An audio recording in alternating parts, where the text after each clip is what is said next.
Mr. Speaker, I rise this evening, late here this afternoon in the House, in strong opposition to AIG's recent payment to employees in bonuses. I can't believe that this conversation is even necessary.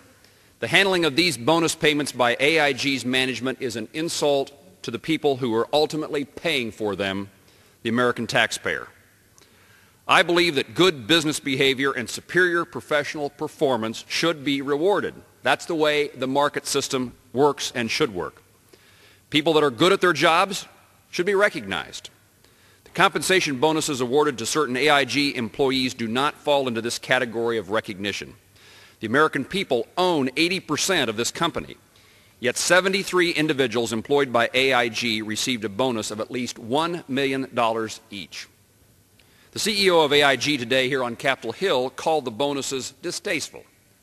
I can tell you that Kansans have a much more colorful description when they're telling the story about these bonuses. Their outrage stems from a series of corporate actions that have steadily eroded our nation's confidence in the competency of Wall Street and the business community, and the federal government's response to these business conditions.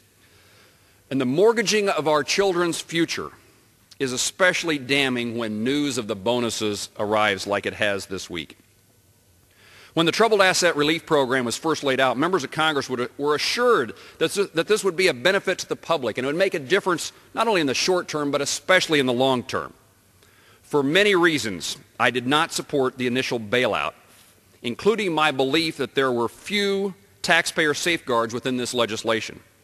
Recent actions on the part of AIG only confirm what I feared. Troubled businesses, and I think this is what's happening here. Troubled businesses were not forced to change their failed practices. Instead, they were given a lifeline, and they're beginning to pull us under with them. Kansans ask only to have an opportunity to earn a paycheck, to make a living.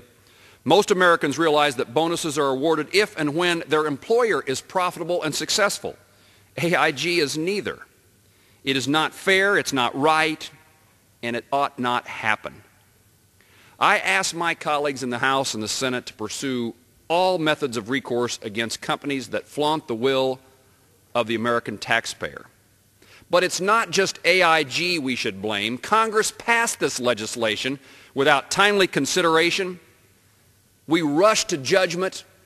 We violated in many instances, principles that we know work, principles of an economy.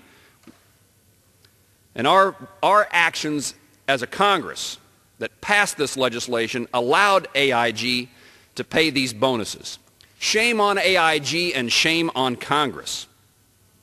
By demanding now accountability and some common sense from those businesses that are being assisted, Congress may finally begin to get it right, and the taxpayer may finally be protected.